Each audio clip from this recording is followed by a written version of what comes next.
All right. Hello, hello, hello, everybody, and welcome. Welcome to the show. Today is Saturday, May 31st, 2025. You are now watching Permission to Exist. I am your host, Permission to Exist, also known as PTE. It is good to be back. Welcome to all of you. I hope you're having a wonderful Saturday. Here in the Atlanta, Georgia area, we finally got some sunshine. It's been raining every single day this week. So that has not been fun. And it's not really even all the way sunny, but at least the sun is out and it's not raining today. At least not yet. I think it comes back tomorrow. So we'll take what we can get. Welcome, everyone. What's wrong? I see someone said audio. Can you hear me? Can you not hear me? Is it too loud? What's going on? Talk to me while I pull up some things. Welcome to the show, everybody. I always like to give a huge shout out to everyone who supports the channel in every meaningful way, be that CashApp, Patreon, super chatting, and of course, the easiest and freest, liking, commenting, and subscribing to the channel. No matter what you choose to do, it is all helpful and it all counts and it all goes to a great cause. So thank you all so much for your continued support throughout the years. Next year will be 10 years we've been doing this. And oh, the mic sounds far away. Does the mic sound far away? Because I did change something. So if you don't like it, let me know. Here, give me 1 second.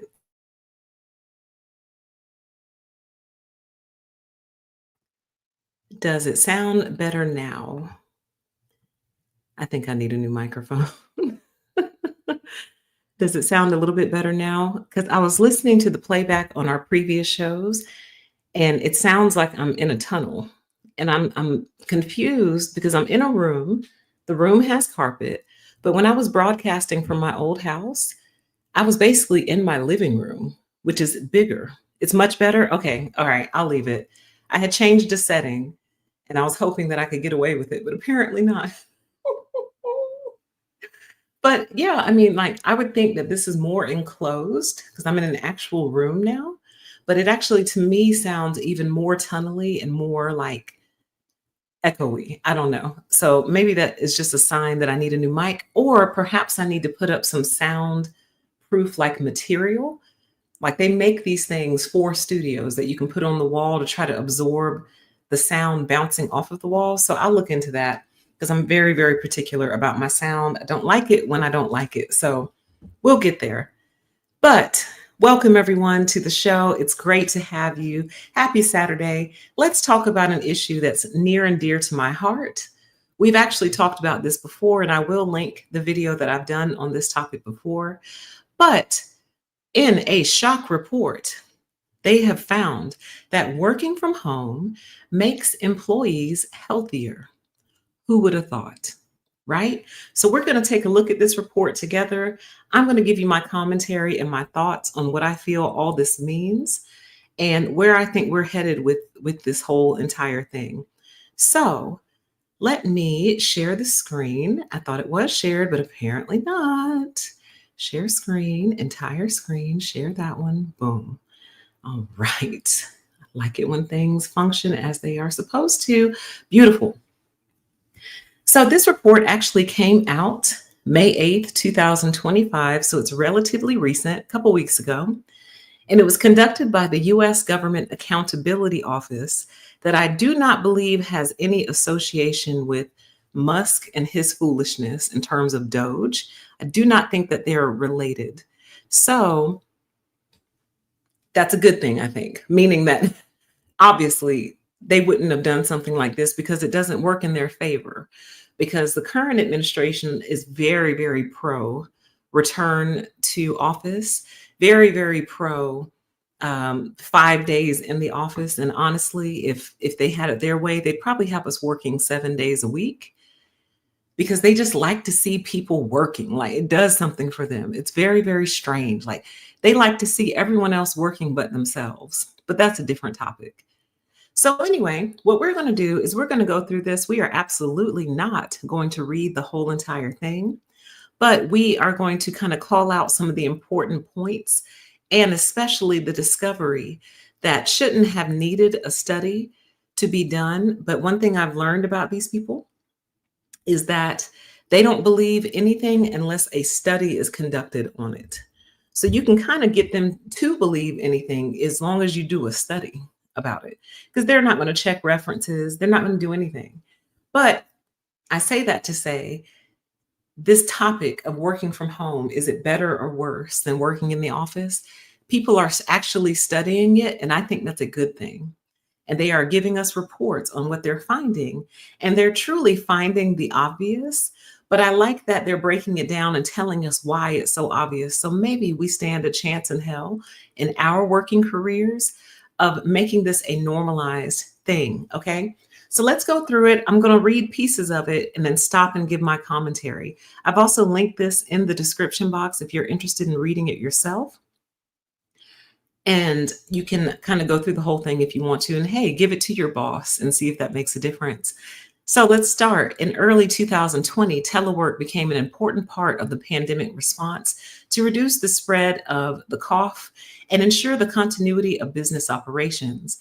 In July 2023, we reported that telework nearly tripled from an estimated 5.7% of workers in 2019 to 17.9% of workers in 2021, based on our analysis of American Community Survey data. Since the cough, several employers have issued return to office mandates, which have reduced or eliminated telework entirely. Now, what's interesting about this is there were companies who had remote working options prior to the cough, before all of that. So they didn't actually need to be forced into it by a serious global health situation. They didn't have to be forced because they actually saw the value in it before all of that. So those companies that were already kind of leaning in that direction were on the right track. So they weren't really severely thrown off when all of that happened a couple of years ago, because they were already set up, because it makes sense. Because why do we have laptops? Why do we have the internet? Why do we have email? Why do we have things like Teams and Slack and things of that nature? What are they for if we always have to be in each other's face to work? Do you understand? If you don't believe in telework, then you need to take all of those things away. And you need to give your employees desktop computers that are wired. No more email, send everything through the United States Postal Service, and no more instant messaging. If you need to tell me something instantly, call me on the phone, like we're going back to the 90s, pick up the phone and call me, or get up and walk over and tell me. But no more Slack, no more Teams, no more Zoom chat, none of that. What do we have all these things for if we're not going to use them? And the irony of the fact that the people who developed these technologies are also the ones who basically are demanding you come back to the office. It doesn't make any sense. What did you develop all this stuff for if we always have to be right here with each other? But I'm getting ahead of myself. Let's continue. The ongoing use of telework since the cough ended has been an evolving area. We were asked to examine various issues related to telework and issued the first in a series of reports in July 2023 to respond to this request. In our July 2023 report, we reported on changes in telework before and during the cough, as well as its impact on worker productivity and employer performance. This is our second report in the series. A third report, which we expect to issue later this year, will address the effect of telework on transportation, housing, and other sectors, okay? So let me see. Let me see how I want to go about this. Yeah, okay. I'm going to go through these key takeaways. And again, I think it's very sad that we have to do studies to discover the obvious. And I think that that should tell you a lot about the people that we are dealing with. And when I say the people, I'm really speaking in very general terms. I'm speaking of anyone, any employer, organization, whatever, who wants their employees back in the office, but can't really give a valid reason for it, other than it just makes them feel better. I think I shared this on a previous live stream, but if not, let me share it here. I was working at a company, and one of the senior executives basically said, now before I say tell you what he said, this man, I believe, is probably somewhere between 60 and 65 years old. He's nearing retirement. He is an upper level executive, very, very high in the C suite. And he actually said to, it was like a group of us, a group of like 50 of us. He was like, "We really want y'all back in the office." He said, "Do it for old people like me." He was like, do it for old people like me. We really want you guys back." So what he was basically telling us was us coming to the office was for his emotional satisfaction. Because, and he called himself old. I didn't call him old. He called himself old. He said, "Do it for old people like me." So what he's basically saying is, I'm lonely, I'm sad, I miss those connection points in the office, and I really, really want you here to fulfill my emotional needs. And this man, I'm sure, probably at this point is a millionaire. If he's been in the C-suite a long time, he makes a lot of money, probably has multiple different investments and multiple different um, avenues of investment. And you're sad because you can't come, because people don't want to come to the office to keep you company, much in the same way that they like for people to come volunteer at the retirement homes. Come volunteer, come play games with them, talk to them, sit with them for a few hours, because the older they get, family passes away, your friends pass away, your children grow up and they move away. So a lot of them are sitting in those retirement homes very, very, very lonely. So they like for people to come interact with them just to make them feel better. And I don't think there's anything wrong with that, but this is business and this is work. And you actually don't care about how we feel. You only care about how you feel. You feel sad. You feel lonely because the office is not as full as it used to be. And as touching as that is, it's actually not my problem. You're extremely close to retirement. I'm sure your 401k looks crazy. We're still working. We still got another 20, 25 years to go. And everything just keeps getting more expensive. So we have to start making decisions for our lives that are going to allow us to even get to retirement. We'll probably never make as much money as he does, but we have to start making decisions that are going to help us survive into the future. His future is limited. Ours still has some time on it. So why do we have to come to the office just to, quote, make old folks like him feel better? And that's really the basis of all of this, you guys. It's based on feelings. For people who are so big on facts over feelings, they sure dig into their feelings when it comes to this issue. They're sad. They loved coming into the office and hanging around by the water cooler and just talking and catching up on the weekend with the office folk. They loved that shit. We don't. And you have to accept that we don't. And it's mostly because we are more pressed than ever before, than any generation before. We are pressed. So every single minute is money.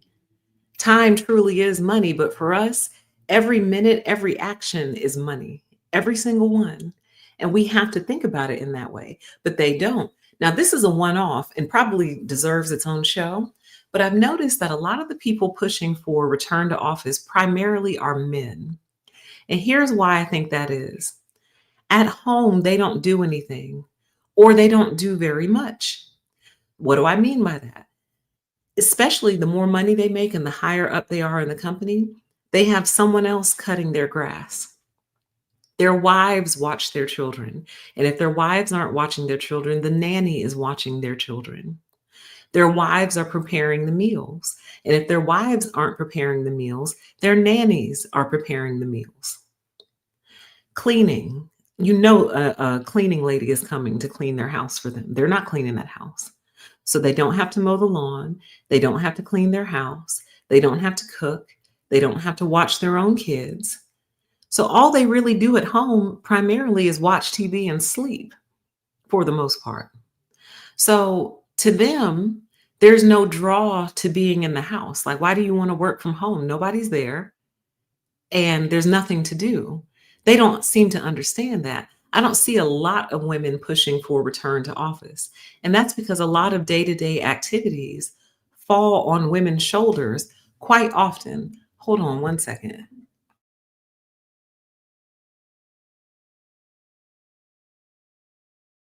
Okay, I'm back. So, especially for the working woman, be she a mother or not, whether or not she has children, so many daily duties and chores and responsibilities fall on women. So that's why a lot of women are very pro work from home because it's like I already have so much to do at the house. I don't need to complicate that by being away from my house for 10 hours because that's really what it is. It's the hour commute to get there, the 8 hours that you spend in the actual office, then the hour commute to be home, to get home. That's 10 hours a day. I really can't afford to be away from my house for 10 hours a day, but I'm getting way far ahead of myself. Let's continue. Welcome everyone as you fill in.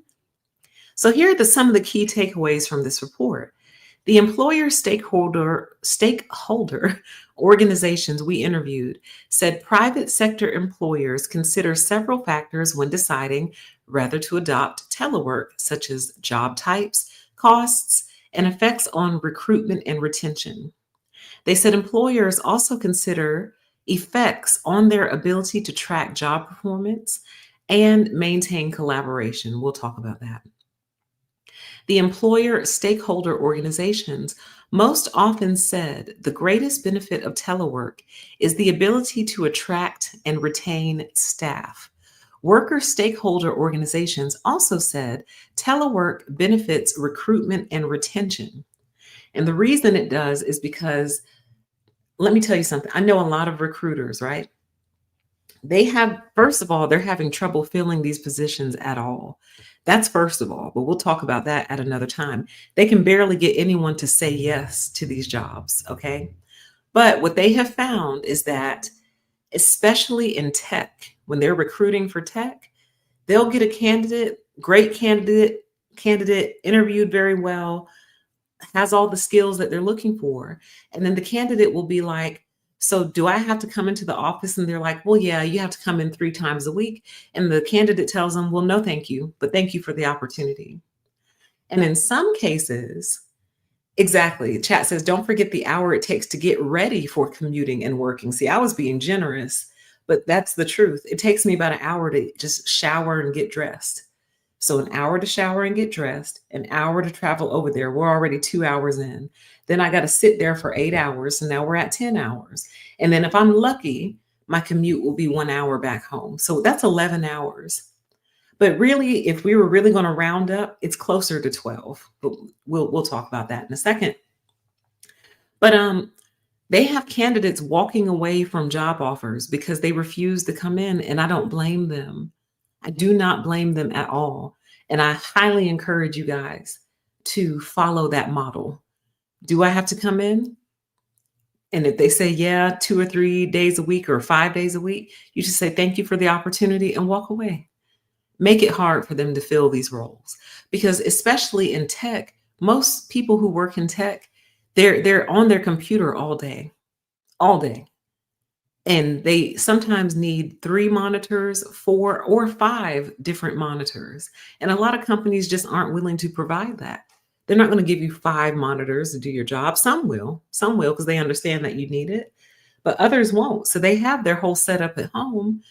So they're like, I'm not going to pack all this up every day and come into an office. I'm just not doing it. On top of that, you have people who truly cannot concentrate in environments like that. And the fact that some people can tells me that they're probably doing really, really shitty work, really, really low quality, low grade, mediocre work is what they're turning in. If you can focus on all those distractions, but whatever, I'm getting off track because I'm very, very passionate about this subject. Let's keep going through these key takeaways. It says both worker and employer, I can't say these two words together. Both worker and employer stakeholder organizations said that the greatest challenge of telework is building workplace culture. Culture. Building workplace culture. They are always trying to build some culture, which really could really be short or long form for the word cult. They are desperate to build a culture. They are so not focused on work and outcomes. We are here to make money and we are here to produce something. We are not here to produce a culture. And here's the other fun fact: a culture will develop on its own. You don't have to force it. You don't have to force it. And you also should not be trying to force everyone to be friends. We don't have to be friends. We have to be able to conduct business with each other, which requires a certain level of professionalism. You don't need to be friends with someone to be professional with them. You really don't. But they are desperate to make every place feel like a giant playground, basically. Okay? So, we'll talk more about that in a second though. 6 of the 8 experts we interviewed advocated for a policy to clarify the state to which workers who telework across state lines pay income taxes. Further, 2 of the 8 experts said a policy to encourage states' job license reciprocity could remove a barrier to teleworking across state lines when states' licenses differ. So you have somewhat of a valid argument there, like different states have different laws.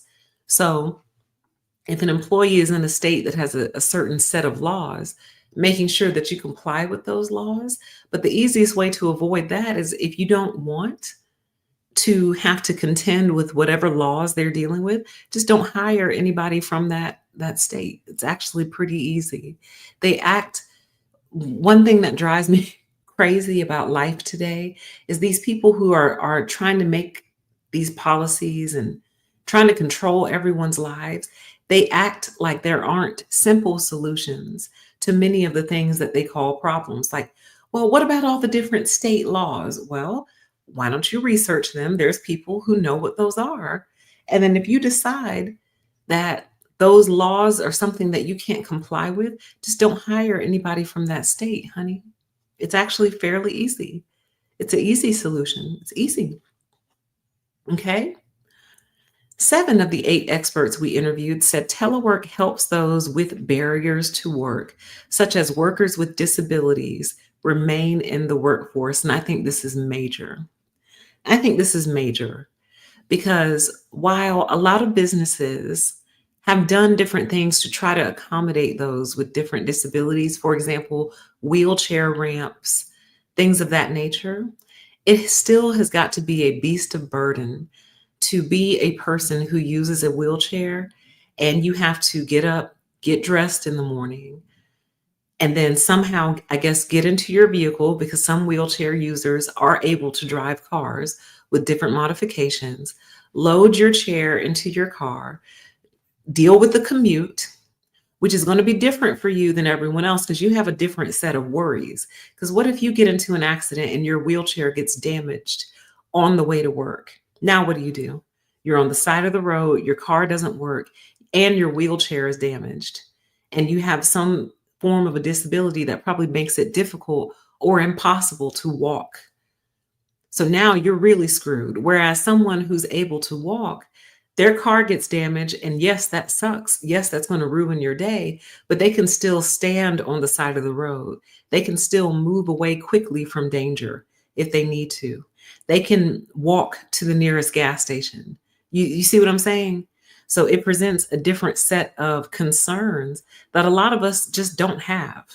And it's not just about wheelchairs either. It's about all kinds of things. For example, forgive me, y'all, I don't know if I'm saying this word right, but I think it's called a colostomy bag. Is that it? Did I say it correctly? A colostomy bag. It's the bag that some people have to have surgically, I believe, attached to them to help move their bowels and things like that. And I think I'm saying the word wrong, but it's something like that, colostomy bag or something like that. And you can like put a shirt over it and you can, kind of hide it and mask it or whatever, but it's still probably not a lot of fun. to have, oh, I said it right. Yay. It's probably not a lot of fun to have to be at work with this bag attached to you that I believe is filling up with human waste. I believe that's how it works. And I think they have to like change them throughout the day or clean them or something. That can't be fun.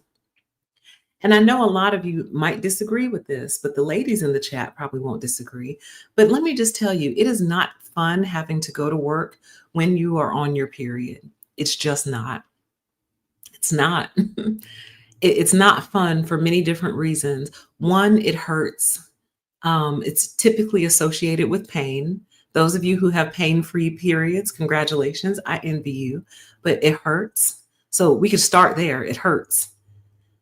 So you're sitting there, you're in pain, you're in a meeting, and you might be in a meeting where they really don't want anyone to get up until the meeting is over, but you can feel that you need to make a trip to the restroom very, very soon, or you're going to have an accident.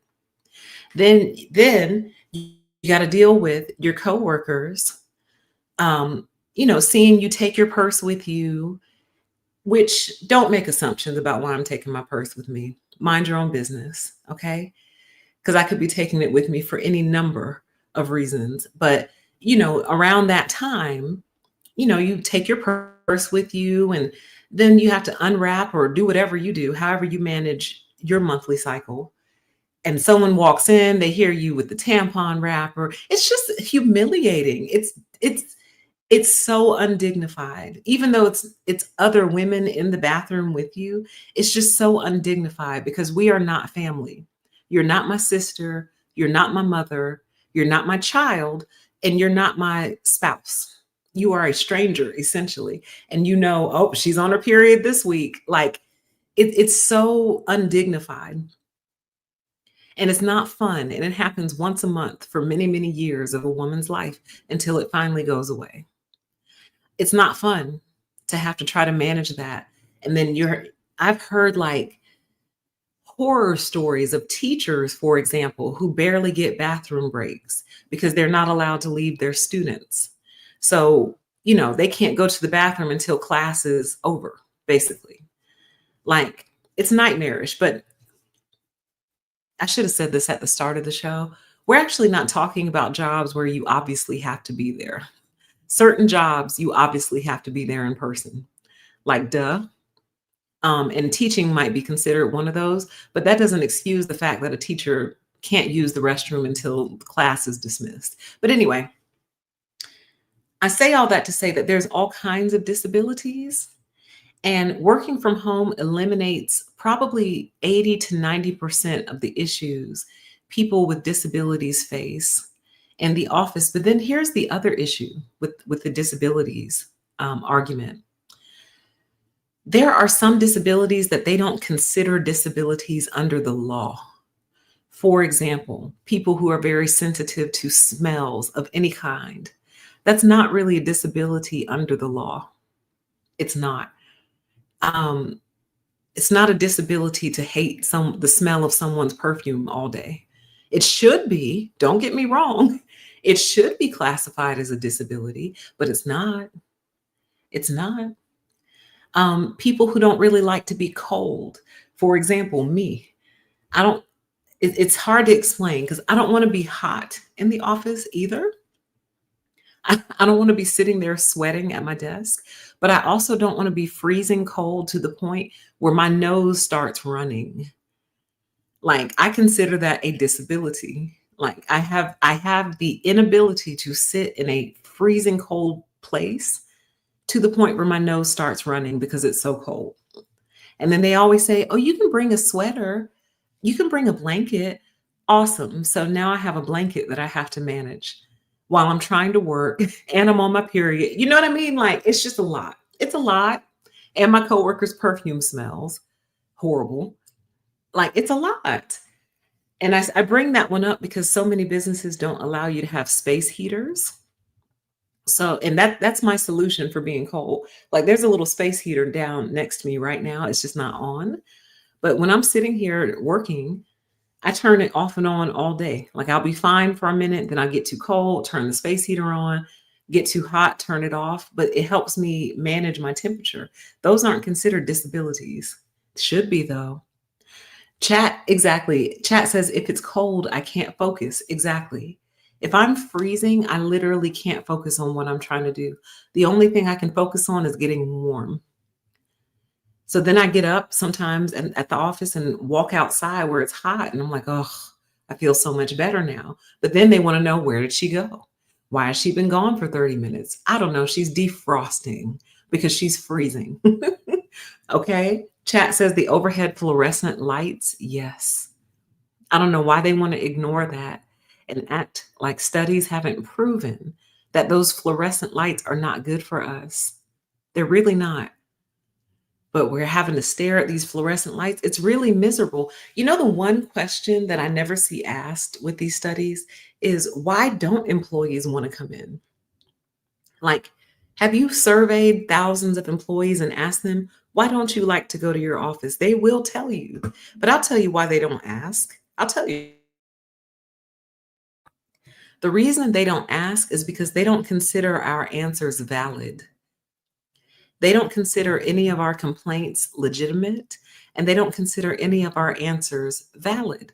That's why they don't ask, because it's almost like nothing that they say would ever be true. So we're just going to go off what we think and what we feel, and we're going to consider that the truth. That's the truth to us, what we think and what we feel. We don't care what the employees think and feel. And then you wonder why unions exist.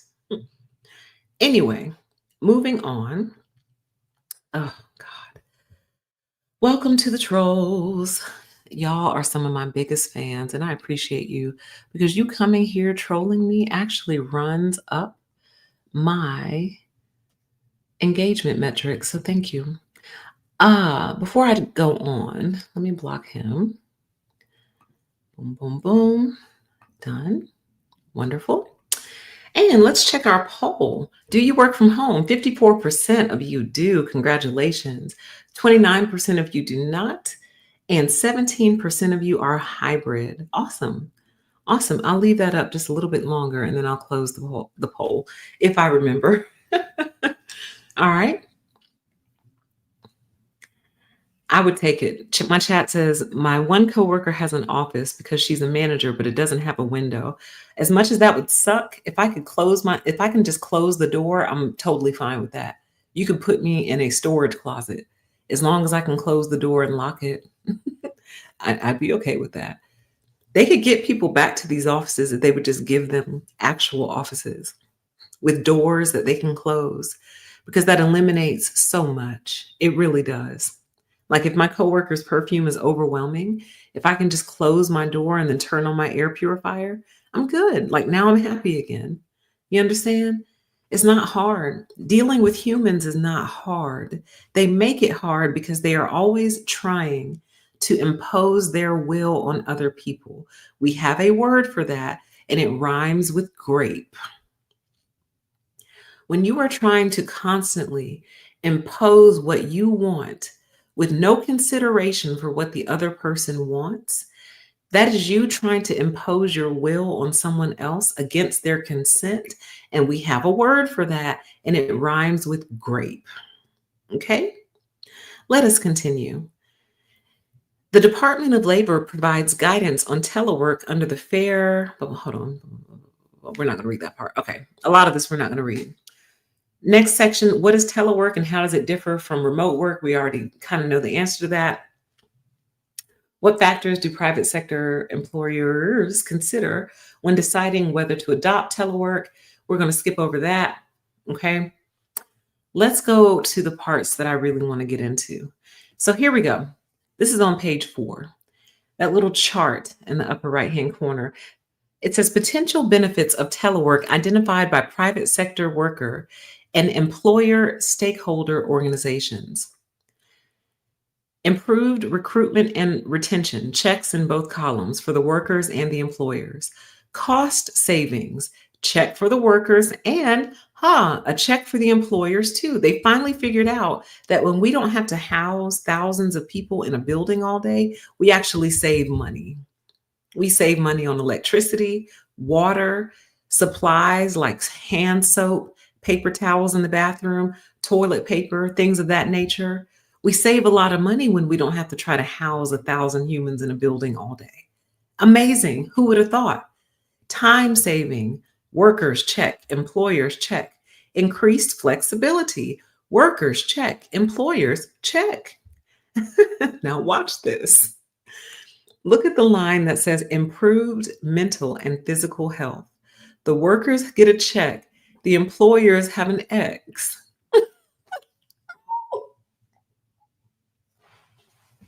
So, what this is telling me is that the employers, their mental and physical health starts to degrade when we work from home and ours improves. Now, why is that? That should not be a thing. Like, are you that psychotic? We are not running plantations anymore. We're not running plantations. Or are we in your mind? Why is your mental health declining because your employees are working from home? I just don't get it, you guys. I don't get it. I actually recently started working with a career coach, right? And we were talking about some things. And she told me that she thinks part of the reason I have problems at work is because I don't open up when I'm working. I said, well, what do you mean? And she said, well, you get a project and then you just start working on it. And then when it's due, you turn it in. And I said, yeah. And she's like, consider letting them into the process a little bit more and talking them through your thought processes and things of that nature. And I said, but when I turn it in, it's correct. So what's wrong? And she said, they just want to see like how you're thinking about it and like what you're thinking and blah, blah, blah, blah. I said, they see that when they get the project. She wants me to let them in more. And my whole thing, she was like, well, she said, let's reverse it. She said, what if you were the boss or the manager and you gave your employee a project, told them it's due in 6 weeks, and then in 6 weeks they turn it in? And I asked her, I said, is it done? She said, yeah, it's done. I said, is it done correctly? She said, yeah. I said, then what's the problem? What's the problem? If I hire you to do something and you do it, and there's no problems with your work, there's nothing wrong with the end product, what's the problem? I don't want you bothering me like that. Don't bother me. I don't care what you're thinking. Unless you need help. Like if you need help from me, by all means, please reach out. Let's sit down, let's talk about it. We can work on it together. We can brainstorm. I'm not saying don't approach me at all. I'm saying if I've hired a competent, intelligent human being to execute on the work and they're executing on it, I don't need to be let in. Like, I'm not lonely like that. Maybe I'm just not a lonely person. I'm not lonely like that. Chat says it's all about micromanagement. They just want to micromanage everyone. Yes. Because when she told me that, I'm thinking, you got to be kidding me. I said, so what are you suggesting? Are you suggesting that I like meet with them once a week and just give them like a 15-minute rundown of what I'm working on? She's like, yeah. I was like, but why? For what? I was like, I told her, I said, for the sake of this, I will try that. I will try it just because you asked me to. But I'm telling you that I feel that it is incredibly pointless and it's a waste of my time and theirs. I know what to do. It's not like you've given me a project that I don't know what to do. So I'm just kind of feeling my way around in the dark, trying to figure out what to do. And then I figure it out and then I turn in my work. You've given me something to do that I know how to do. So why maybe I'm missing something. Like if y'all feel like I'm missing something in the chat, please tell me. Oh, it says, chat says, I can see an employer being nervous over those 6 weeks the first time, like waiting to see if it gets done right. But after that, they should know your work is good. See, I kind of feel the same way. I feel the same way. And she was like, I think they just want to be part of the process. And I said to her, I hear you, but don't they have other work to do? Don't you have your own projects to work on? Like, I don't understand this, y'all. And maybe that's what I'm missing. Maybe that's what she's trying to get me to see. She's trying to get me to see that me kind of just working and turning it in when it's done, is they want more. They wanna talk to me. They wanna touch. They wanna I I don't work like that. I just don't, like, I don't operate like that. You gave me something to do. You told me what you needed me to do. I said, "Okay." Any questions I had, I asked you right up front. And I said, "When do you need this by?" You gave me my due date. Boom.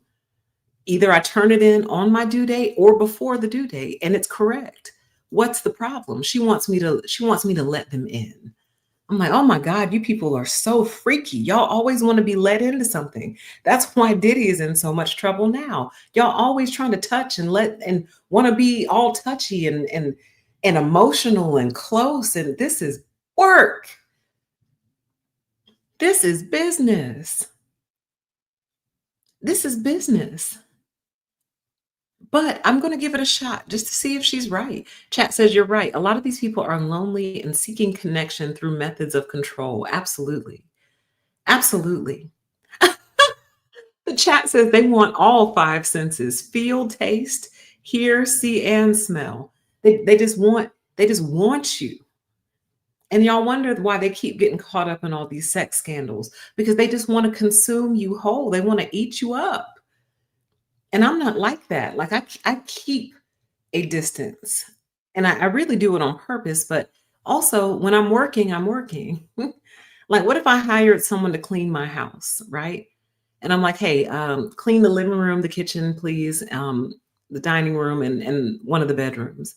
And they say, okay. And then every 5 minutes they come to me, hey, I'm getting ready to start on the kitchen. I'd be like, okay, great, awesome. Hey, I think I'm going to start vacuuming first. And then after I vacuum, I'm going to mop. Okay, go for it. Do you need something from me? Do you need like water or you're good? Okay, cool. Hey, I just finished the kitchen, so I'm gonna move on to the, living room. Okay. I think I'm gonna dust first, and then after I dust, I think I'm gonna vacuum that up, and then after I'm through vacuuming, I think I'm gonna mop a little bit. Okay, baby, go for it. Hey, you're good. I trust you. Like, you're good. I heard you do good work. I've seen your work. I trust you. Hey, I just finished the living room. I just finished mopping, so I'm gonna let that dry, and I think I'm gonna go ahead and head to the bedroom. Okay. Do you need something from me? Oh, no, no, no. I was just letting you know what I'm doing. Okay. Well, I trust you, babe. Like, you're good. Matter of fact, I'm gonna leave, actually. I'm gonna leave. Do you want some food? Because I'm gonna go get food. Do you want something to eat? You good? Okay. I'll be back in like 30 minutes because you're like kind of driving me nuts. Like, girl, go clean. I trust you. You're not a baby. It's not your first time. Like, not your first time at the rodeo. I can't get over that. They want all five senses. Yes, they do. Okay. Um, Chat says there's this TikToker I saw do exactly that. Exactly that. Told their boss every move they made, and the boss kept looking like with the crazy face. Okay, leave me alone. Like, yeah, send that to me if you can. I'm not on TikTok, but sometimes I can actually watch the video without an account. But it's crazy. Anyway, I went off on that tangent on this line of improved mental and physical health. The only reason I could see these employers putting an X in that box is because they're not getting exactly what my career coach is telling me they want, which is all five senses. They want to touch, taste, see, smell, and hear you. Like they want just to consume you. They want to be part of your life. They want to be in you and of you and all of the things. And I don't give them that. I give them exactly what they're paying for. I'm like, sweetheart, if you want all of that, you're gonna have to pay me so much more money. Because basically, you want me to be your little bestie, is what it feels like. It feels like a lot of these bosses and managers just want somebody to be their best friend. But I would never be your best friend because you lie, you gaslight. Sometimes you're very rude and condescending and mean. You're not clear. You don't even know what you want. You speak to me as if I'm a robot or as if you're a robot, one or the other. Why would I be best friends with a person like that? Like, if I'm not naturally drawn to you, there's probably a really good reason for it. So don't treat me like an object, but then expect the object to treat you like a best friend. I'm not a robot puppy. You can buy those off of Temu if you need someone to just worship you and admire you, but you don't actually have to treat it like it's a real like a living sentient being, you're insane. Like something is wrong with you. Like it's so strange. I ask you a direct question, you give me an HR style answer, but you want me to be your best friend. I would never be best friends with a person like you. You don't keep it real. You don't dwell in reality. I do. And you wonder why I don't really talk to you like that. Anyway, I'm getting all caught up. The final box is increased worker productivity, and they both put check marks there. So if you're looking at that little light blue box in the upper left hand corner, the only thing that the employers disagreed with was their mental and physical health. So your employer is breaking down because you're not in the office. Meanwhile, you're thriving. You're thriving, you're hydrated, happy, healthy, you're vibrating at a really great frequency, enjoying life, and your employer is at the office having a mental and emotional meltdown because of it. Like, it's really, really crazy, y'all. Like, God, we live in such a strange place. Oh man. So anyway, let's kind of go through these a little bit, and we'll continue. So improved recruitment and retention. Employer stakeholder organizations most often said the greatest benefit of telework is the ability to attract and retain staff. Worker stakeholder organizations agreed that telework can improve retention and help employers recruit from a broader pool of talent. For example, one stakeholder said that offering telework can provide employers access to quality workers who would not have been able to take the job otherwise. Additionally, an employer stakeholder organization said that with remote work, employers do not have to confine their recruitment to a specific geographic area and instead can recruit from across the country. And in some cases, they can recruit from across the world. So it's kind of a duh, but let's acknowledge the fact that they're looking into this stuff. Like, hey, you're not limited to your small town where your business is located. You can recruit from all around the country. It widens your talent pool when they don't have to physically come in because you're so limited. When you force your employees to come in, you are limited to who is available in that area. And on top of that, most of these employers like to situate their businesses in very expensive parts of town. So you end up with two options. You can try to recruit from that little area where your business is, or you widen the search to the greater city. But here's the problem. The employees that you find that live 30 miles away from the office don't want to come in because who wants to commute 30 miles to go to work? But the reason they do that is because they can afford to live those 30 miles away. The closer you get to the office, the more expensive it gets. So, does your employee want to pay $3,000 a month for rent just to have a 5-minute commute? For some people, that might be worth it. But for a lot of people, it's not worth it. It's not worth it to pay $3,500 just to have a 5-minute commute. It's not worth it. And you're probably only going to get like a 2-bedroom apartment. So I actually saw someone say this somewhere. They said if employers cannot afford to pay their employees what it would cost to rent near or buy near the office, they actually can't afford to operate in that city. And that really stuck with me over time. If an employer cannot afford to pay their employees how much money it would cost to rent or buy near the office, they actually can't afford to operate in that city. And it's true. You can't. You cannot afford to operate where you're located. You can't. Because sure, some people will make that 30-mile journey, but you're going to burn them out eventually. I'll give you a perfect example. Oh my gosh. A friend of mine recently was traveling into the office. It was early morning, and a piece of road debris, I guess another car hit it and flung it up into the air. It came through his windshield, bounced all around his car, and basically shattered almost every window in his car. He thought he had been shot at. He thought someone shot at him because he didn't see it, he didn't see the debris. So it wasn't until he pulled over and realized, oh my gosh, like this was road debris. So I think he told me that the cost of that repair is somewhere around $15,000. He has insurance, so he's going to pay, I think he has a $3,000 deductible. So he has to come out of pocket 3,000 and then his insurance covers the rest.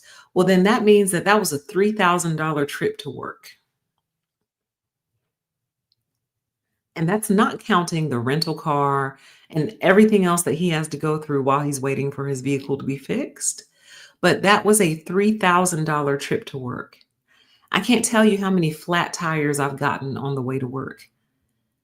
And every single one of them is either around 35 for a patch, or typically I have to end up getting a new tire because of where the nail hits in the tire. It can't be in the, I can't remember. I can't remember if it's it basically can't be in the crease of the tire, if that makes sense. They have a word for it though. But if the puncture is in that crease, they can't patch it. You have to replace the tire. So every time that happens, that became a $200 plus trip to work for me. Okay. So who wants to go through that? And that's not to say that you won't catch a flat tire on the weekend when you're just going somewhere to have fun. It can happen anytime. But had it not been for you, I wouldn't have been on the road at this time of day and I wouldn't have gotten that flat. Is it the tread? No, it's not the tread, I don't think. It's what is it, sidewall? What is it called, y'all? I can't believe I can't think of it. I'm going through it so many times. I should know the word. It's like the sidewall or something. It can't be in the wall or something. But every time that happens, that's a $250 trip to work. That, of course, is not reimbursed. And it makes me so angry every time because I always think I wouldn't have been on the road right now if it weren't for you. And you're not going to cover this tire.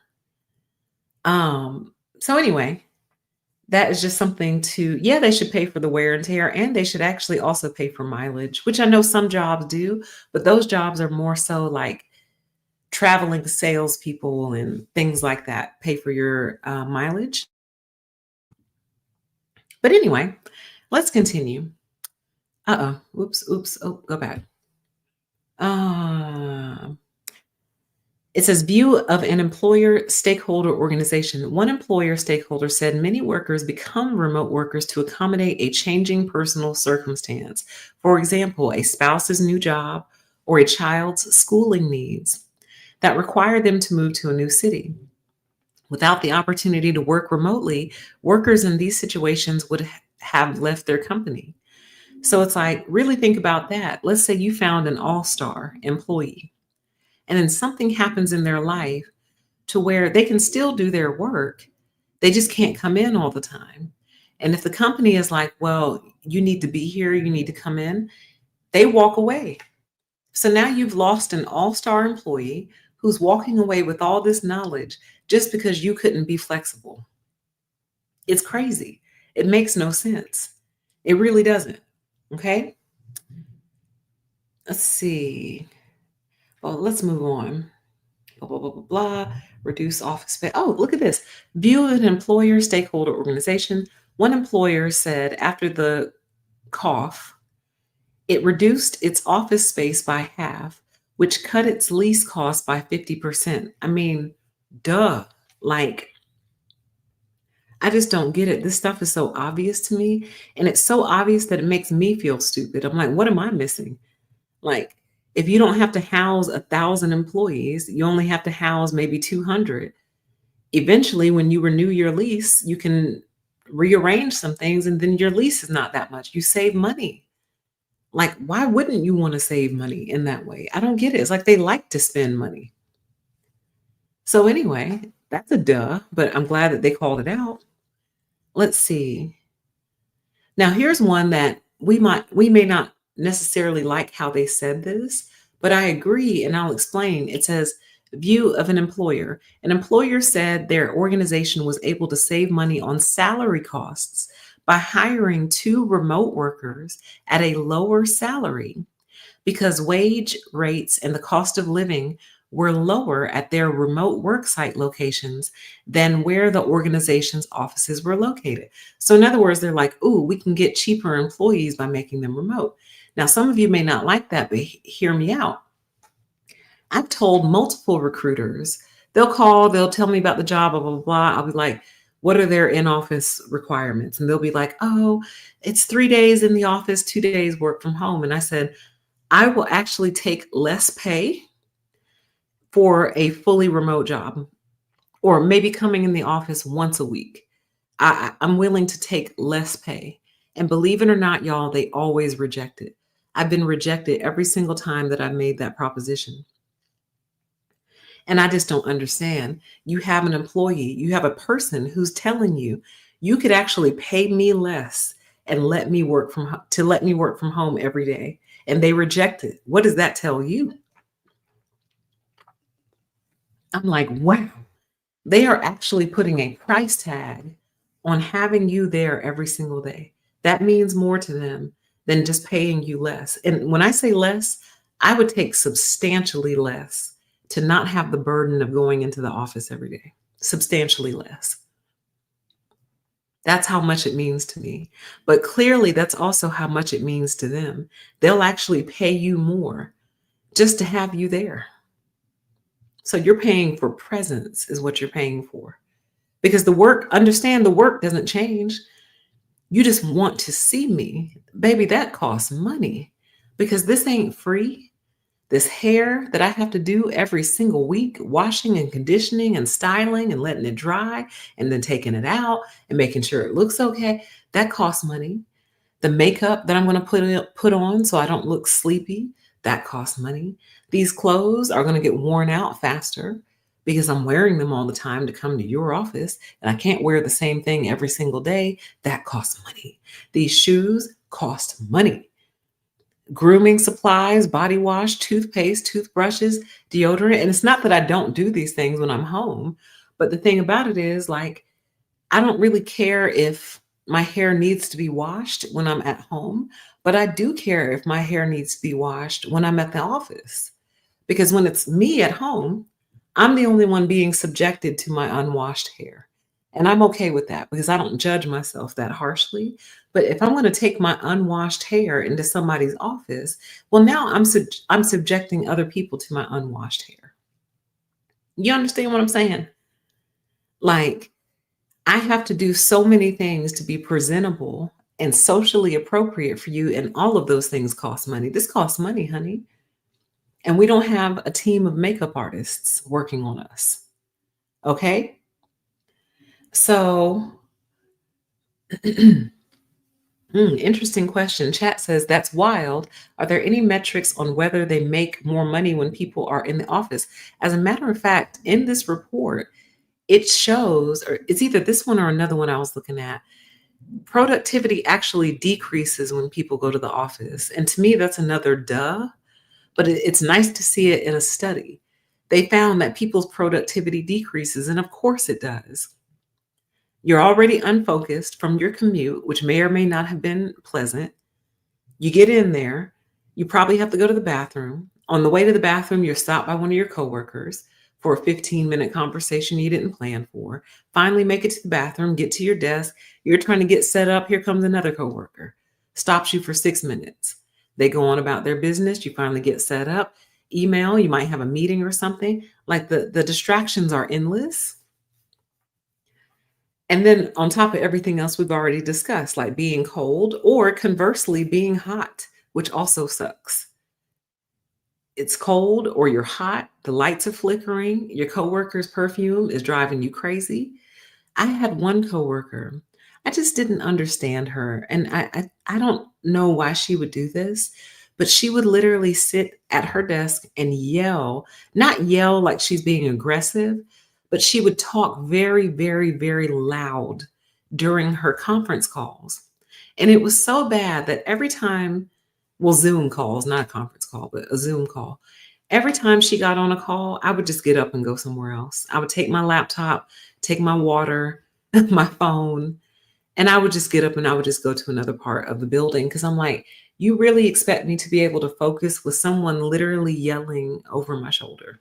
She wasn't even over my shoulder. She was actually quite a good distance away from me, but she spoke so loud that her words became my thoughts.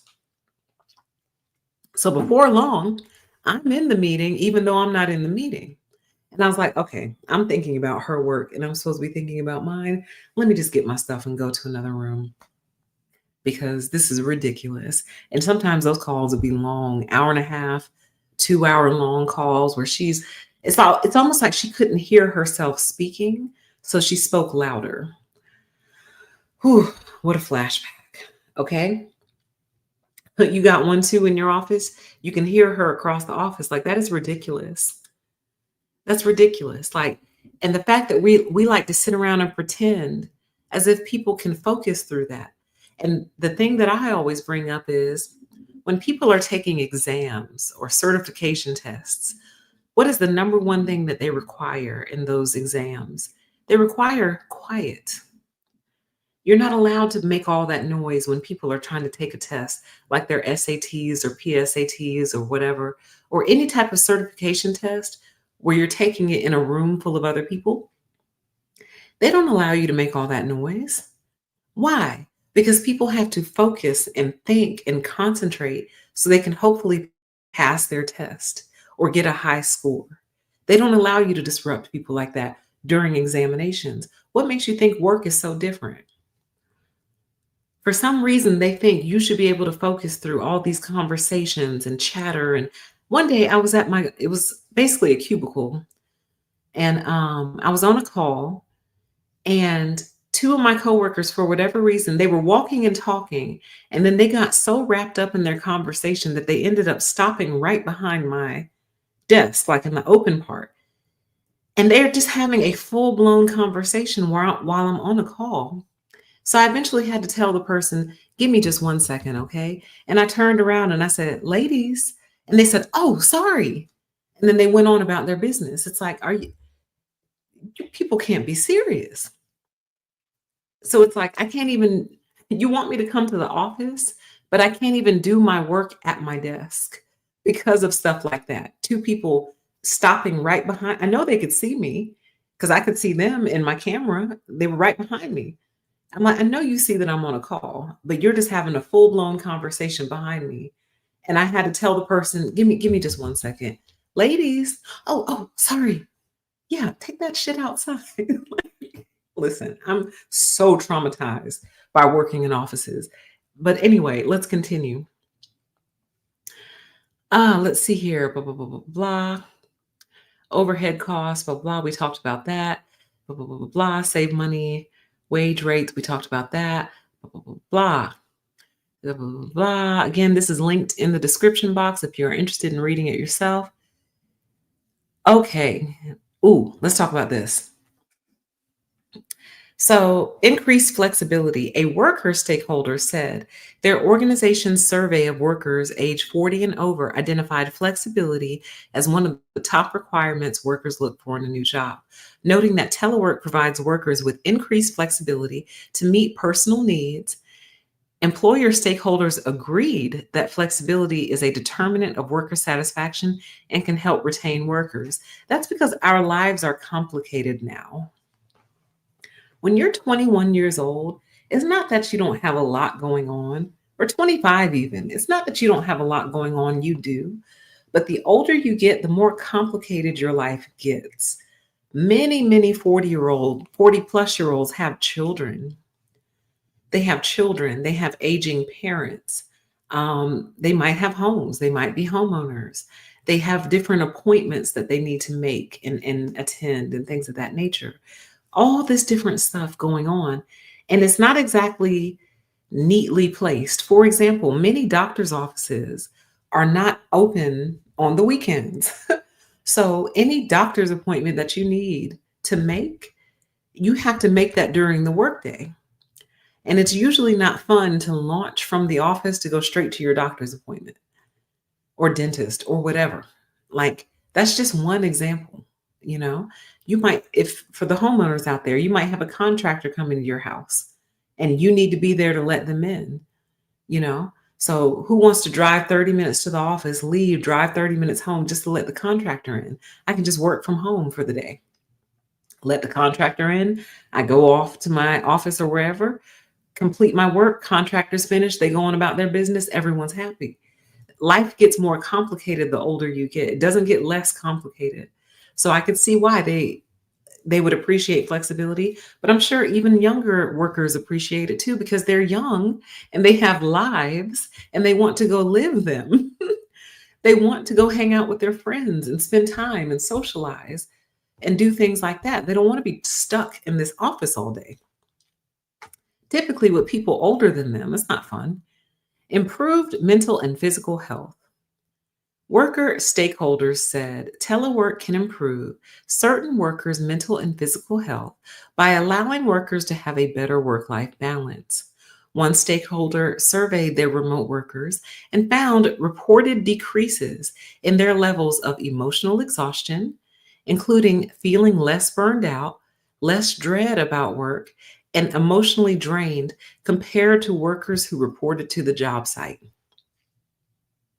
Now, my question becomes, what are you people doing in these offices to where just having to be there is causing your workers emotional exhaustion, burnout, dread, and emotionally drained?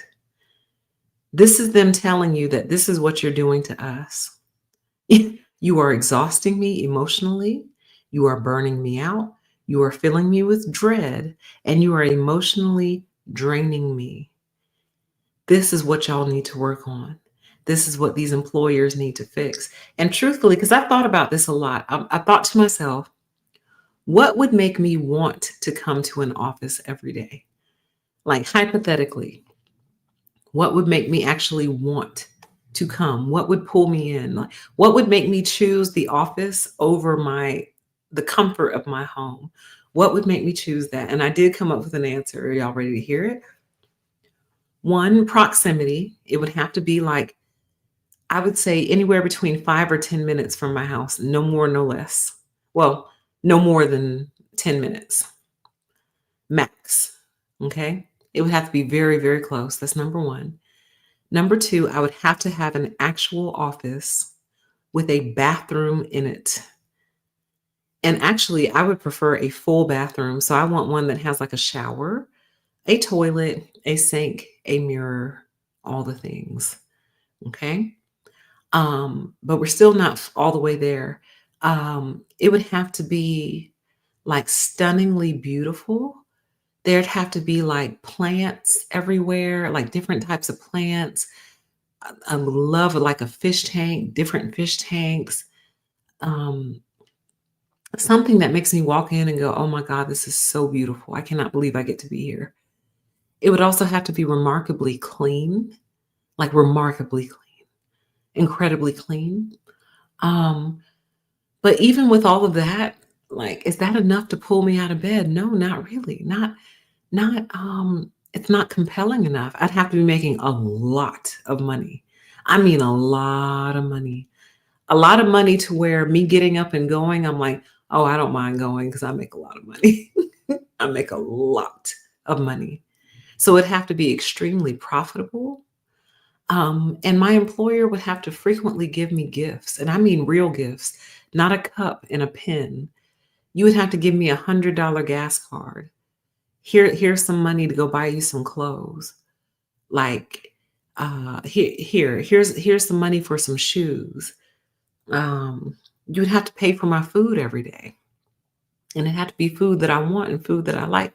Basically, you would have to take very, very, very, you would have to take better care of me than I take of myself, is what I'm basically saying. You would have to take better care of me than I take of myself. And so far, no employer has been able to match that standard. You would have to take better care of me than I take of myself, like hiring a massage therapist. And I don't mean the ones who come and they set up in a conference room and they rub your neck and shoulders for 15 minutes. Now, while that is enjoyable, don't get me wrong, I do like that. when they do it, and I always take advantage of it when they do it, I'm talking about real massage therapy with a table and a blanket, and I have to strip down and I get a massage for an hour. And that needs to be available at all times where I can just go on the website and be like, you know what, I feel like a massage today, and just book the person and then they show up whenever I ask them to. You would have to take, and I can't afford to do that right now. So that would be an example of taking better care of me than I take of myself. But you know what else? And y'all are going to think I'm silly for this. For me personally, and I can only speak for myself, I'm a straight single woman. You would have to have some attractive men there, honey. I'm just keeping it real with you. I need some sightseeing.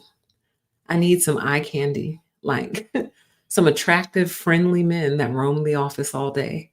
Like, make it worth my while, honey. Make it to where I'm texting my best friend, like, girl, I saw that fine ass thing today. He's so fine. Love it. Like, hey, right, a cute massage therapist, right? Like, come on. Like, I don't want to see Bill in accounting. Like, I love him to death, but God bless him. Like, I'm not trying to stare at Bill all day. Look, y'all want us to build relationships, right? Well, get something fine in here. Hire some actors. I don't care. But make it to where I'm like, ooh, I'm finna go see that fine ass thing in accounting. You know what I'm saying? And for the love of God, could you hire some single people? Like, no offense to my married listeners and viewers, but y'all are married. And to be honest with you, sometimes y'all aren't a whole lot of fun to hang around because you're married. So, like, if we do happy hour, I'm looking around because I'm single, but you're married. So we can't talk about dating and things of that nature because you're married. You already found your person. So you're kind of restricted in that way. Can we hire some more single coworkers? Even women, single women coworkers, just for the single girls to have someone to hang out with. You know what I'm saying? Like, and I know that's ridiculous, and I know it would never happen, which is why working from the office is not reasonable for me. Y'all don't know, y'all don't understand. Because I would even like, I would even like a little petting zoo where they keep like little baby goats, or the little goats that don't get very big. You know the ones I think they're maybe dwarf goats. I don't know.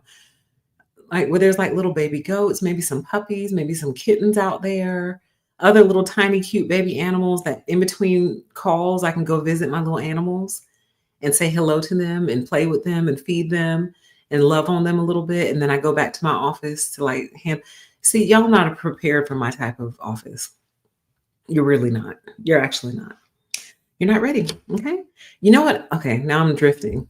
Let me drift a little bit more and then I'll come back. Because I think about this stuff a lot.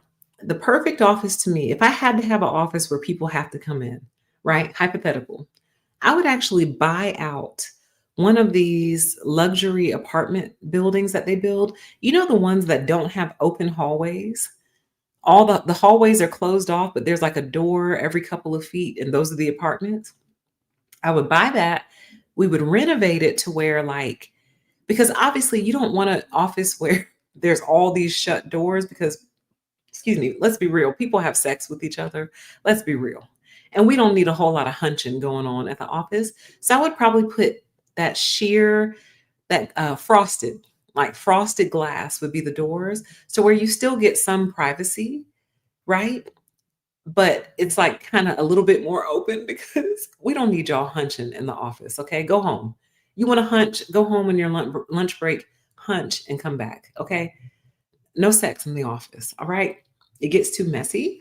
But that would be so perfect because basically every employee would have their own office and it's massive. So it's, you got your living room, your kitchen in there, your bathroom, and like your I don't know what the bedroom area would be. I don't know. But do you guys get what I'm saying? Like, every employee would get their own office and it's basically an apartment that has been converted to an office, basically. So that way we're all together, we're all in the same building, but when you need to go work, you literally have basically a tiny apartment that you're working out of, complete with a bathroom and a shower and all of that. And the only thing I would change would be the doors, and I would put like frosted glass on them and like put your name on there so people know like who works in that office. It's also a safety issue because, like, if you pass out and your door is opaque and we don't know, you could be dead in there for 3 hours and we don't know. But all of this is remedied when you work from home. So anyway, I'm just musing. I'm just musing at this point. Okay. Let's continue. Let's see, blah, blah, blah. None of the employer stakeholder organizations we interviewed mentioned a benefit of improved mental and physical health for workers. They can't even visualize it. They're like, how would working from home make them happier? Because I need y'all to understand this also. A lot of the people who are mandating this whole return to the office, work from home thing, they hate being at their house. They don't like it. They do not like being home. And there's many different reasons for that. And I don't judge because everyone has a different home life situation going on. I like being home because I've designed my life to enjoy being home. That's how my life is set up. But there are some people through either intentional or unintentional reasons, they don't like their house. They don't enjoy their home life. It's not fun. It may, and in some cases, it's actually not conducive to work. Maybe it's too noisy. Maybe there's too many pets there. Maybe there's too many kids there. For some people, when they're home, their kids won't leave them alone, right? Especially if they're little kids. But even sometimes the teenagers won't leave you alone when you're home. So I get that. I could understand why you would want to break away from that and get a break from that. Some people don't like their spouses and they want to get away from their spouse for a few hours out of the day. I'm not mad at you for that. And my thing is, if that's what you need, do it. Go to the office if that's what makes you feel better. But you cannot also then say, because it doesn't work for me, it doesn't work for you. That is the height of narcissism. The belief that because I can't work from home well, you can't either. How can you tell me that? You don't know my life. You don't know how my life is set up. You don't know me.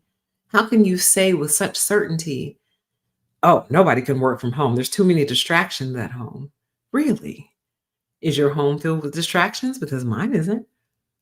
Like, you think the office has fewer distractions? That's very interesting that you think that. That tells me that you haven't been down in the trenches in a long time.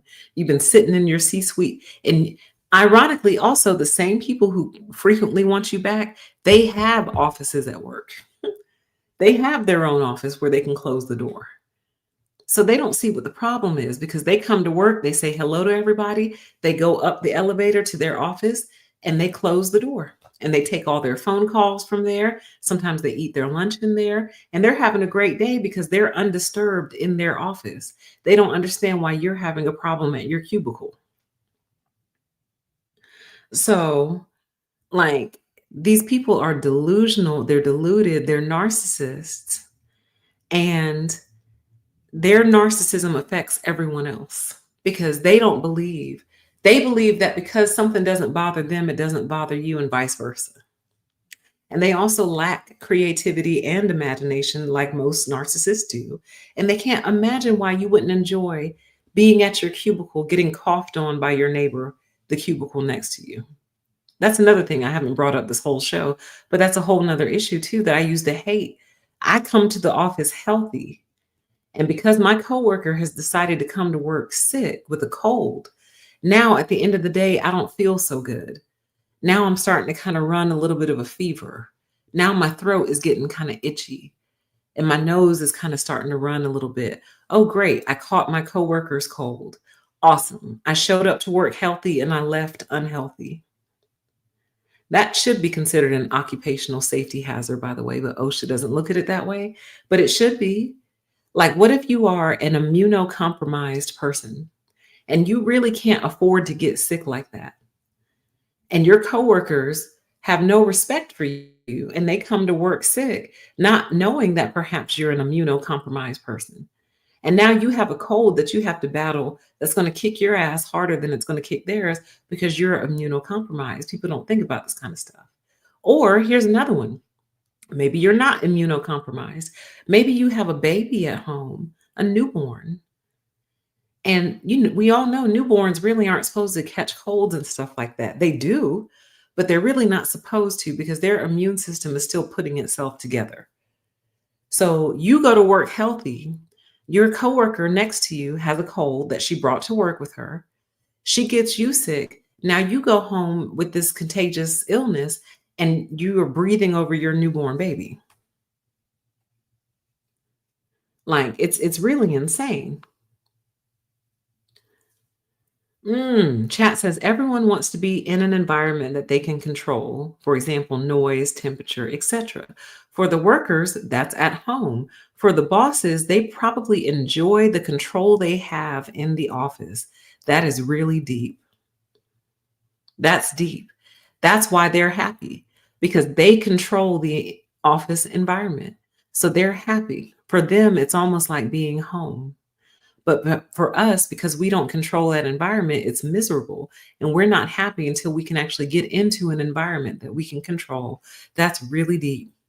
That's deep. Mm. Let's continue. Blah, blah, blah, blah, blah. Oh, here we go. Worker stakeholder organizations said telework can make workers more productive, allow workers to manage their time more efficiently, and reduce common workplace distractions. For example, one worker stakeholder said telework allows workers to finish their work more quickly as it limits interruptions from colleagues. Employer stakeholder organizations agreed that telework can improve worker productivity.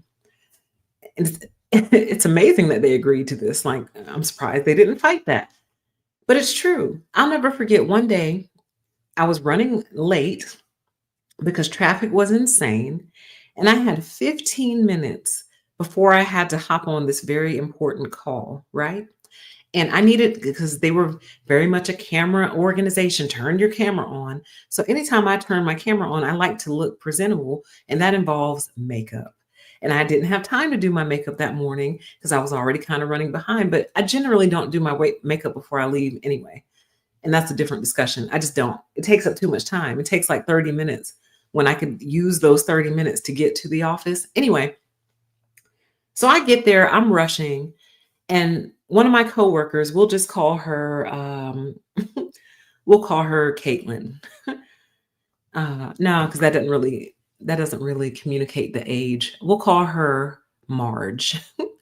One of my coworkers, Marge, stopped me, and she was notorious for this. And she was like, "Oh, PTE, good morning." And she started up. I said, "Hey, Marge, would you mind walking and talking with me? I'm kind of in a little bit of a rush. I need to do my makeup before this call." I want you to know, Marge, there's something going on with these older generations, honey. They are very strange and very, very controlling because she refused to budge. It's almost like, no, you're going to stand here and you're going to talk to me right now. And I'm going to take 7 minutes of the 15 that you have to tell you about something that's not related to work, not related to the job, not related to the meeting I'm about to go in. You just want to run your mouth. So once I saw that she wasn't going to walk and talk, I said, Marge, I'm going to have to catch up with you a little bit later, okay? And I had to take off because it's like, you see, I'm rushing. I told you I got 15 minutes before I have to be somewhere, and you just don't care because you've decided you're talking to me right now. That's why I hate going to the office, because it's like people really, I don't know about you guys, but with me, people try to treat me like I am a little doll at best and a puppy dog at worst. Okay. And it's like, I'm a human and you're not going to treat me this way. It's all I could almost see the defiance in her. Like, because she's so accustomed to me just standing there and just letting her run her mouth until she gets tired and then she walks off. Very familiar, by the way. But anyway, on this day, I could not afford to do that. I didn't have to. I had 15 minutes to try to slap some makeup on my face, get back to my desk, and hop on this call. She want to stop me to talk about whatever it was that day. And I said, Marge, you want to walk and talk with me? Let's walk and talk. She planted her feet in that ground and kept on talking. And once I saw that she wasn't going to stop, I just said, Marge, I got to catch up with you a little bit later, okay? And I can tell she was mad, but I really didn't care about her anger because you don't care about me. Like, you don't care that I don't have time for this in this moment. I'm always very gracious with you, and I give you the floor and I let you get your little emotions out, and boom, you waste my time, but you don't care. I'm always gracious, but on this particular day, I need my time back. And you refuse to give it to me. So I just cut her off. And I know she was mad. I could tell she was mad the rest of the day. I'm like, y'all are such children. Y'all so childish. Y'all are so desperate to build relationships in these offices. But some of the people who are older than me are more childish than I have ever been, ever, even when I was a child or a teenager. I've never behaved this way. But you want to build relationships. How can I build relationships with someone who is immature and childish? Mad because I don't have this time to spare with you right now.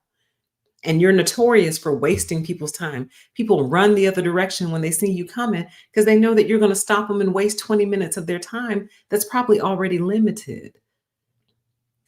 There's no building relation. I'm not building a relationship with that. You want me to build a relationship with a narcissist. I don't build relationships with a narcissist. I destroy relationships with narcissists. Do you get it? The chat says boomers love going to the office because they have no life. Facts. I hate to say it. There's some boomers who have a life and some boomers who get it, but most of them don't. This is their life. And it's like they can't imagine that we would have a life outside of that.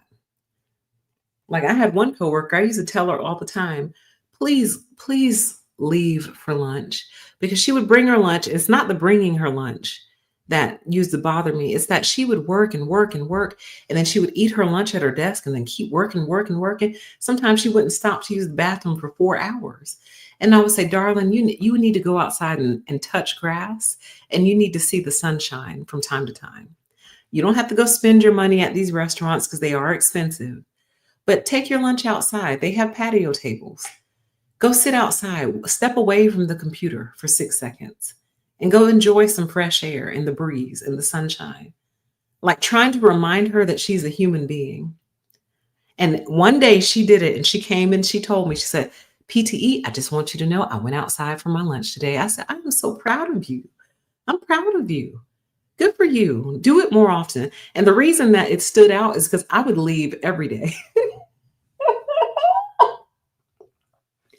Even if I didn't go buy food somewhere else, honey, I would just leave. But sometimes I was running errands, like I was going to the post office, making an Amazon return, doing grocery shopping for like those groceries that don't spoil in the car. So like just anything that wasn't like actual food that could spoil, I would go do my grocery shopping.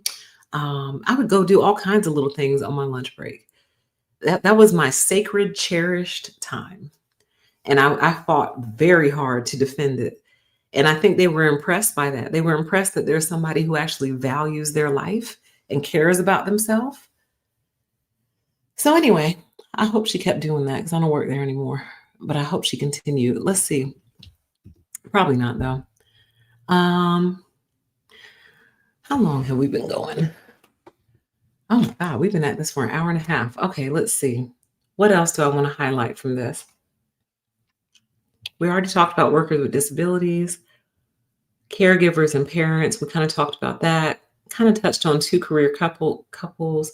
And for older workers, they said 2 experts said that telework helps older workers by increasing their ability to work.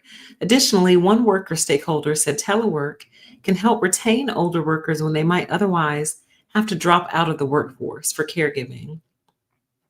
This can help workers to avoid the challenge of reemployment, right?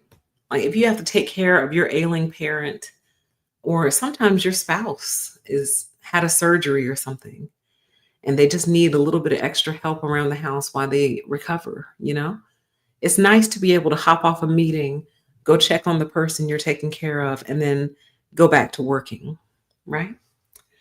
Oh, no, I knew there was one more area I wanted to cover.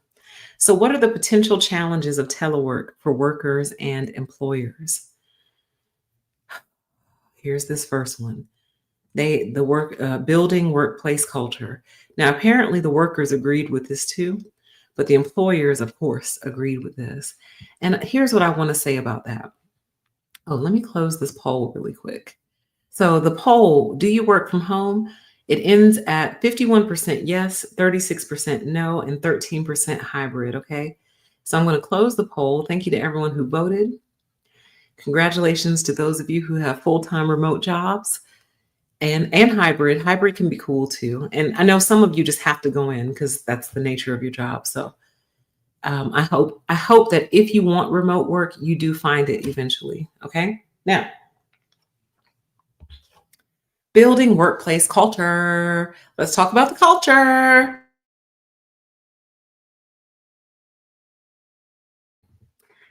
I found it very interesting that I've worked on a lot of teams that were spread out, right? There are people all over the country and occasionally people in other parts of the world. And I have always been amazed at how somehow I was able to build a better relationship or build the culture with people who I literally never met in person than the people who were sitting right next to me in cubicles or the people who I was in conference rooms with in person almost every day. And I'm like, now, why is that? And I explore that and I think about it and meditate on it. How am I able to build relationships and build culture with people 1,000 miles away from me, but you're 100 feet or less away from me, and you and I still don't really know each other? And actually, I kind of can't stand you. Why is that? And I thought about it and I realized the people that I'm actually able to build culture and relationship has nothing to do with the fact that I see them all the time. It has everything to do with how we treat each other. They treat me with respect. I treat them with respect. We're able to talk to each other. We're able to disagree. We help each other out. We don't make work harder for each other. So they don't make my work harder for me, and I don't make their work harder for them. We have a synergy. We flow. We're professional. We're real. We can crack a joke here and there. So that's what builds relationships and that's what builds culture. When you treat me like a human being and I treat you like a human being, this amazing thing happens where we actually are able to work well together and build a strong relationship. Even with a whole ocean separating us, somehow we're able to build a stronger relationship than the person I can reach out and literally touch right now. So that's what's going to build your culture. It's not about presence. It's not about seeing someone all the time. Husbands and wives see each other every day and end up divorcing. If it was simply about presence, married couples would never break up. There would be no divorce because I see you all the time. Because that's their simplistic answer, right? Oh, our culture is failing because we don't see each other enough. If that were true, marriages would never fail. The marriages where they see each other all the time is what I'm saying. I sleep in the same bed with you and I want a divorce. So, do you see what I'm saying? If presence was the only cure, we wouldn't have half the problems that we have in society. It's not about presence, it's about how you treat people. Your culture, your culture is everything that is unspoken. So you can put your values on the wall. You can put your mission statement in every room, in every conference room in the building. If you have shitty employees who you refuse to fire because they don't know how to act and they don't know how to treat people, you have a shitty culture. And us being here more is not fixing it because they still need therapy. They still actually really need to be fired. But because you won't fire them, why don't you give them some therapy so they learn how to treat people? You don't know how to treat people. That's why your culture sucks and why your culture is failing. It's not because we don't see each other enough. So, so there's that. And then I have another point. And then I'm going to get off here because my voice is starting to fail. But here's the other thing that entertains me greatly about this. They believe that presence. Ooh, hold on.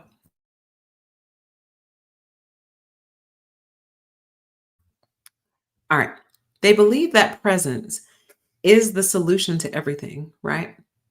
And they believe that if you come to work more, it makes it easier to build those relationships and have those water cooler conversations. These people are stuck in like 1978 to be approximate.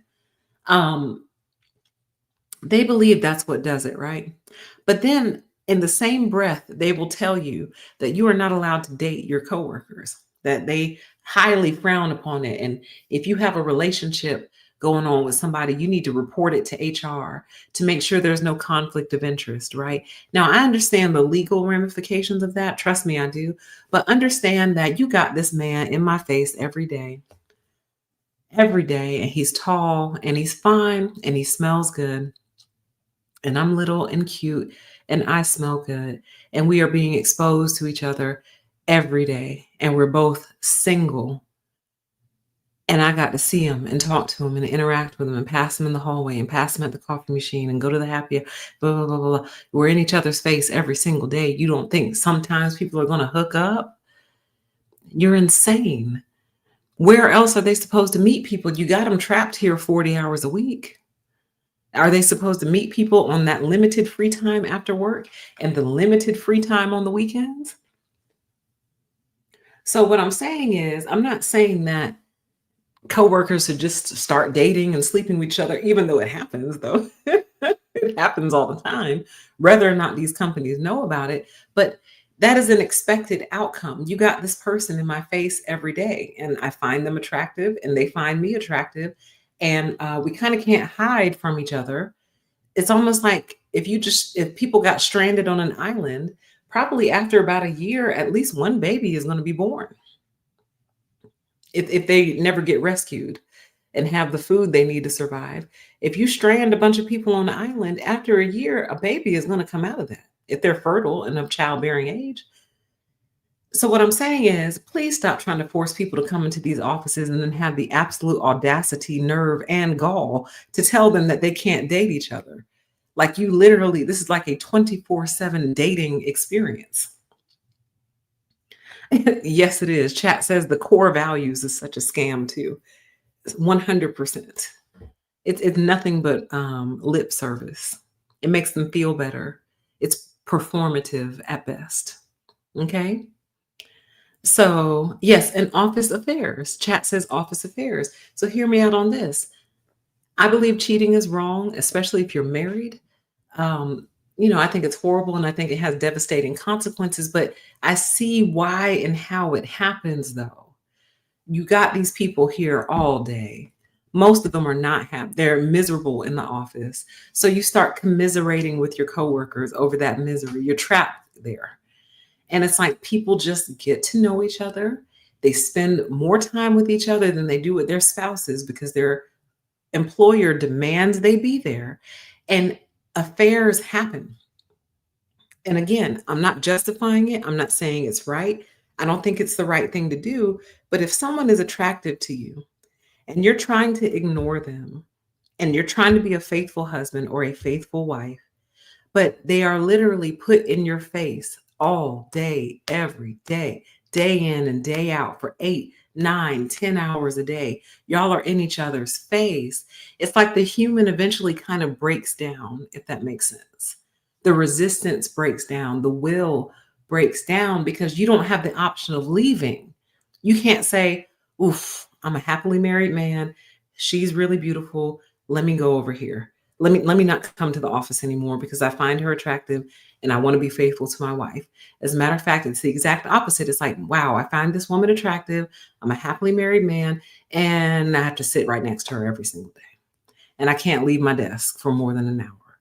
And you know what I mean? Like, it's like they literally are putting you in an almost impossible situation, which again, I'm not saying justifies it. It doesn't justify it. We as human beings should have more willpower than that. But you're basically stranding them on an island for 10 hours a day and then letting them go home to eat and play with their kids. And then you strand them on an island again for 10 hours a day. Things are bound to happen. That's all I'm saying. So you want us to build relationships, we'll build them all right. You're not going to like it though. So there's that. Then the other thing they complained about was tracking work hours and job performance. Y'all, this is not a hard thing to do. You either know what you hired someone for or you don't. And the example I always like to use is payroll because I think it's very easy to understand. If I hired you to run my payroll and you get everyone's checks out on time and they're accurate every week or every other week, I literally have no problems with you. Like we have no beef because you're doing exactly what I expect you to do. You're doing what I hired you to do. The only people struggling tracking work hours and job performance are people who really don't know why they hired these people in the first place. They don't really have a clear vision. They've been BSing for so long that they no longer even know how to clearly define what it actually is that they need. So of course you're going to struggle tracking job performance because you don't even know why they're there. You don't even know what you hired them for real.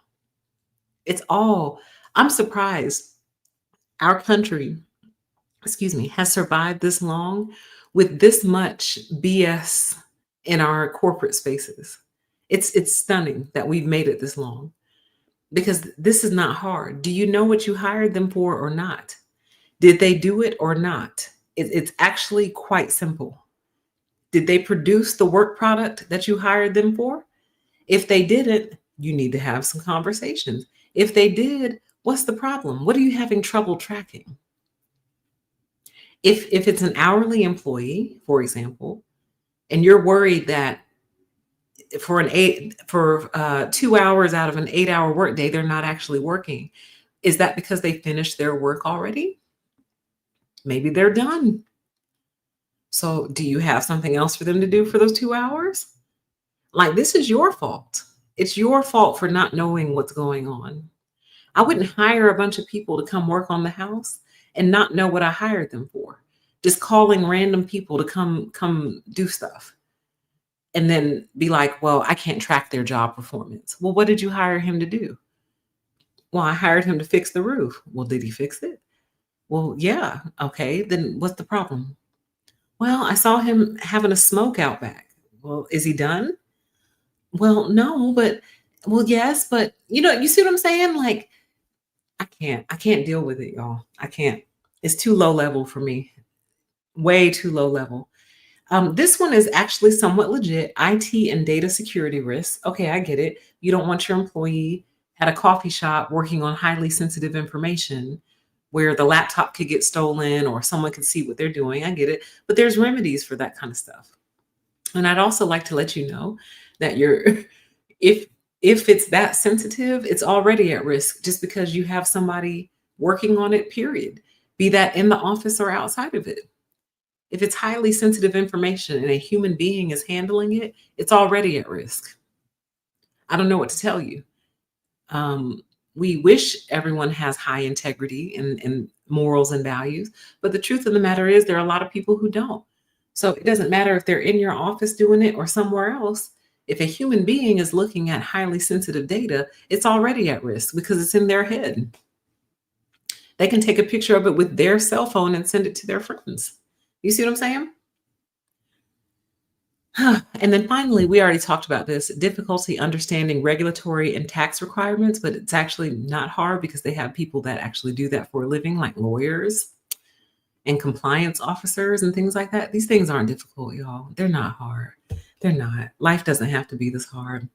Okay. So anyway, we're not going to read the rest of this. It actually is kind of interesting. It goes into other countries like the UK, France, Ireland. So if you are interested, it is linked in the description box for you to go find. And then they have all their sources cited and everything. So take a look. Maybe print it out and leave it laying around your office. Although I don't think it would make a difference because these people, they're not fact-based people. They are based in feeling and based in what they believe. So you're going to be hard pressed to change their mind. I don't think we will see a change in this whole mentality, unfortunately, until the current generation retires and goes to the great beyond. And I hate to say it that way, but it's just the truth. I don't want to give you false hope. I think the younger generations coming up, half of the millennials have sold out. The other half are still holding on to the hope of what our future could be and the possibilities that our future could be. So half the millennials are gone. Gen X, most of them have sold out. I hate to say it, but most of Gen X has sold out. We do have some hope in Gen Z. So hopefully, maybe they'll change the world, maybe. But for sure, without a doubt, Nothing's going to change until the current crop who's in leadership retires and goes to the great beyond. And I say that because a lot of times they retire and then they sit on boards and advisory committees, and they are still influencing policy, even though they're not actually working there anymore. They're still influencing policy. So they have to retire and go on to the great beyond for anything to change, because all it's about is control. And they don't like to see you happy. There's something about seeing you happy that makes them unhappy. They don't believe in a happy employee. They believe misery and employment go hand in hand. They believe that they walk in tandem with each other, and trying to convince them that life doesn't have to be that way. Just because you gave your life up doesn't mean your children and grandchildren have to give up theirs. They don't agree with that. They believe in working yourself until you drop dead, basically. They believe in working until you have nothing left and have been completely emotionally, mentally, and sometimes financially drained as a result. They don't believe in that kind of stuff. They don't believe in life. They claim they do, a lot of them, but they don't even really know what life is. They can't imagine it.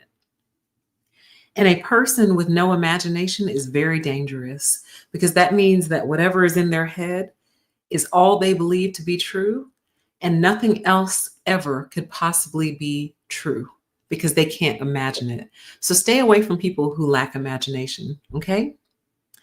So with that, you guys, I enjoyed this. I like talking about this. This is one of my favorite topics. Very, very passionate about it. So I appreciate you all being here with me on a Saturday. Shout out to the playback crew, those of you who will watch this later on in the week. I appreciate you all. Enjoy the rest of your Saturday and weekend. And I'm thinking about doing another show later on tonight, but I probably won't because it's already 5 o'clock. I was going to do our recap show for the rest of May. So maybe I'll save that till tomorrow. Okay. But have a good night. Take care. And always, always fight for the change that you want to see. Okay. Talk to you later. Bye.